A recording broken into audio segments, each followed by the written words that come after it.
नमस्कार, आप देख रहे हैं नवप्रवाह लाइव। मैं हूं अमित द्विवेदी। लोकसभा चुनाव में अब कुछ ही महीने बचे हैं। ऐसे में सभी राजनीतिक दलों ने अपनी कमर कस ली है। कांग्रेस ने हाल ही में लोकसभा चुनाव को लेकर 39 उम्मीदवारों की अपनी पहली लिस्ट जारी की है, लेकिन ऐसा लगता है कि लोकसभा चुनाव के लिए कांग्रेस के उम्मीदवारों की पहली लिस्ट में संगठनात्मक हितों की बजाय व्यक्तिगत हितों को अधिक महत्व दिया गया है। उदाहरण के लिए कांग्रेस की पहली लिस्ट के नामों पर गौर करें। छत्तीसगढ़ विधानसभा चुनाव जीतने के बावजूद छत्तीसगढ़ के पूर्व मुख्यमंत्री भूपेश बघेल राजनांदगांव लोकसभा सीट से चुनाव लड़ रहे हैं। बघेल जाहिर तौर पर खुद को एक बड़ी भूमिका में देखना चाहते हैं। वे मौजूदा समय में न तो अखिल भारतीय कांग्रेस समिति यानी AICC के अधिकारी हैं, न ही कांग्रेस विधायक दल के नेता हैं और न ही कांग्रेस कार्य समिति के सदस्य हैं।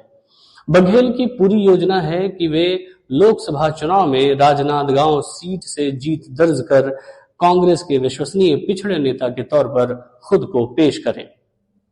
बघेल छत्तीसगढ़ विधानसभा चुनाव में हारने वाली अपनी छवि से पीछा छुड़ाने की कोशिश कर रहे हैं।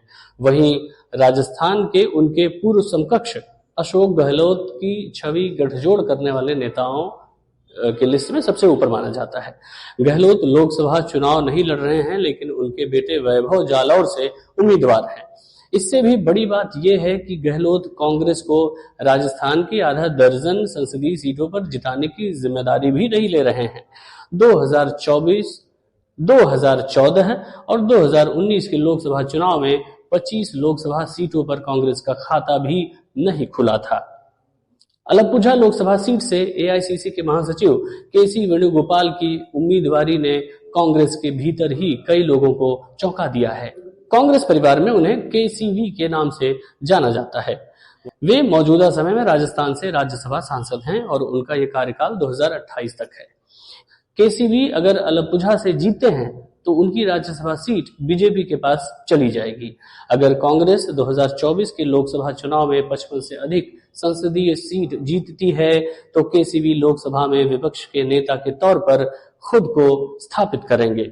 दूसरे शब्दों में कहें तो KCV को ऐसा लगता है कि उनके गुरु राहुल गांधी वायनाड सीट से चुनाव जीतने के बाद खुद विपक्ष के नेता की भूमिका में नहीं रहेंगे और शशि थरूर, भूपेश बघेल या मनीष तिवारी से आगे बढ़कर अधीर रंजन चौधरी जैसे शख्स को चुनेंगे।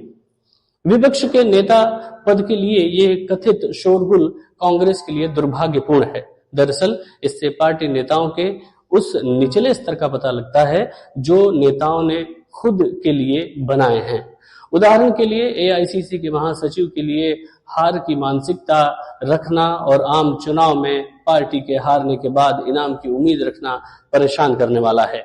नॉन एप्लीकेशन ऑफ माइंड एक ऐसा शब्द है जिसका इस्तेमाल AICC के महासचिव और विचारक स्वर्गीय देवेंद्र द्विवेदी द्वारा अक्सर इस्तेमाल किया जाता था।